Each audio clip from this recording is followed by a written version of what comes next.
जय गौ माता, जय गोपाल। आज हम बात करेंगे घर के ईशान कोने में किचन का होना। हम गलती कर बैठते हैं, हम घर खरीदते समय या घर बनाते समय कुछ भी कर देते हैं। वास्तुशास्त्र के हिसाब से घर के ईशान कोने में किचन नहीं होना चाहिए, क्योंकि वहाँ पर जल तत्व है और जो किचन है वो अग्नि तत्व है। एक दूसरे के विरुद्धार्थी हैं वो, ठीक है ना। दूसरा, वहाँ पर वास्तु पुरुष का सिर है और भगवान महादेव विराजमान है वहाँ पर। तो अगर आपके घर में ईशान कोने में किचन है तो आपकी प्रगति को वो रोक देगा। जो भोजन पकाने वाली माताएं बहनें हैं उनको कुछ परसेंट स्वास्थ्य का प्रॉब्लम होते रहेगा। कहीं उनको थकान रहेगी, कहीं कमर दुखेगी, कहीं सिर दुखेगा, मानो शरीर में कुछ एनर्जी नहीं है। डॉक्टर के पास जा रहे हैं तो डॉक्टर बोल रहा है कुछ भी नहीं है, उनको बढ़िया है, खाओ पियो और अच्छे से रहो, ऐसा वो बोल दे रहे हैं।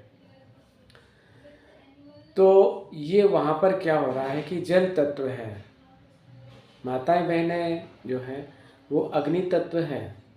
तो वहाँ पर जाकर उनकी जो एनर्जी है वो डाउन हो जाती है, क्योंकि ईशान कोने में किचन होगा तो जाहिर सी बात है कि माताएं बहनें वहाँ पर अधिक से अधिक समय देंगी खाना पकाने में। एक तो ये बात हो गई। दूसरा, आपके जो बच्चों की जो पढ़ाई है भर रहे हैं, ट्यूशन क्लासेस हो रही है, लेकिन वो बात नहीं हो पा रही जो हम चाह रहे हैं।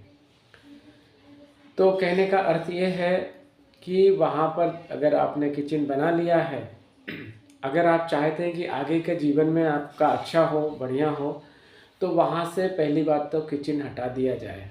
भले थोड़ा बहुत जो कुछ खर्चा हो जाए वो चल जाएगा, लेकिन वहाँ से किचन को हटाकर घर के अग्नि कोने में आप वो किचन को बना लीजिए। अगर अग्नि कोने में वहाँ पर भी व्यवस्था नहीं है बनाने की तो वायु तत्व में बना लीजिए। वायु तत्व मतलब उत्तर और पश्चिम का कॉर्नर, और अग्नि तत्व मतलब पूरब और दक्षिण का कोना।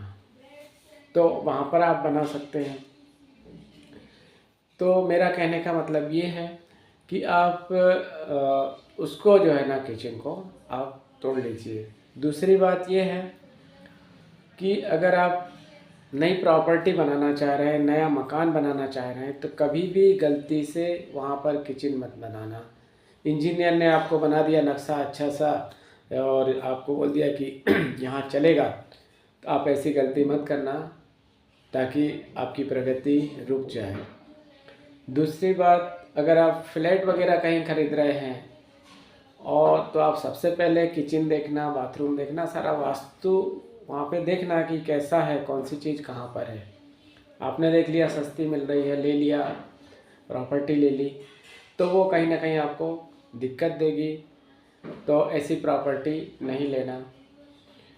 और सुख शांति समृद्धि आरोग्यता के लिए गौ माता के गोबर से बनी धूप बत्तियाँ, अगरबत्तियाँ तो हम नहीं बनाते हैं, लेकिन गौ माता के गोबर से बनी हुई हम धूप बत्तियाँ बनाते हैं, जो कि सात्विक हैं, वैदिक हैं, ऑर्गेनिक हैं। तो इनको जलाने से एक जो वातावरण में जो सुगंधित वातावरण तैयार होता है, जो धूप का वातावरण तैयार होता है, वो सकारात्मक ऊर्जा को फैलाता है, नकारात्मक ऊर्जा को नष्ट कर देता है। जैसे कि नज़र दोष है, वास्तु दोष है, ग्रह दोष है, वो सारी चीज़ों को दूर कर देता है। तो आप सुबह शाम प्रतिदिन जो है गौ माता के बने गोबर से धूप बत्तियाँ जरूर आप जलाया करिए।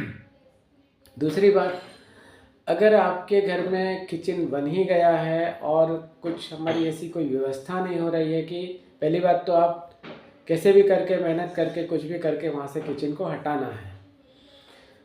इन केस नहीं हट पा रही, हमारी ऐसी कोई व्यवस्था नहीं बन पा रही है, कुछ साल, 2 साल, 4 साल बाद हम कर सकते हैं, ऐसी कोई व्यवस्था नहीं बन पा रही है, तो वो ईशान कोने में जो आपका जो कॉर्नर है, जहाँ पे चूल्हा रखा हुआ है, ऊपर छत पे जो सीलिंग है, वहाँ पर आपको उल्टे कांसे के कटोरे लटकाना है।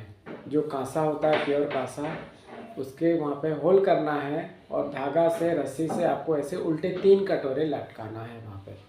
तो उसका जो दोष है वो फ़िलहाल ख़त्म हो जाएगा। लेकिन जैसे ही आपके पास व्यवस्था होती है फिर आप वो किचन ज़रूर आप चेंज कर लेना, क्योंकि वो आपकी प्रगति को रोक रहा है। और हम जो कुछ कर रहे हैं सब प्रगति के लिए तो कर ही रहे हैं, ठीक है ना। वही चीज़ अगर हमारी रुक जाती है तो कोई मतलब नहीं। हमारा स्वास्थ्य अगर अच्छा नहीं रहता है, कोई मतलब नहीं रहता हमारे जीवन का। तो इसलिए आप प्रयत्न करें कि वहाँ से तोड़ फोड़ करके आप वहाँ से किचन हटा लें तो बहुत ज़्यादा अच्छा रहेगा। जय गौ माता, जय गोपाल, जय श्री कृष्ण।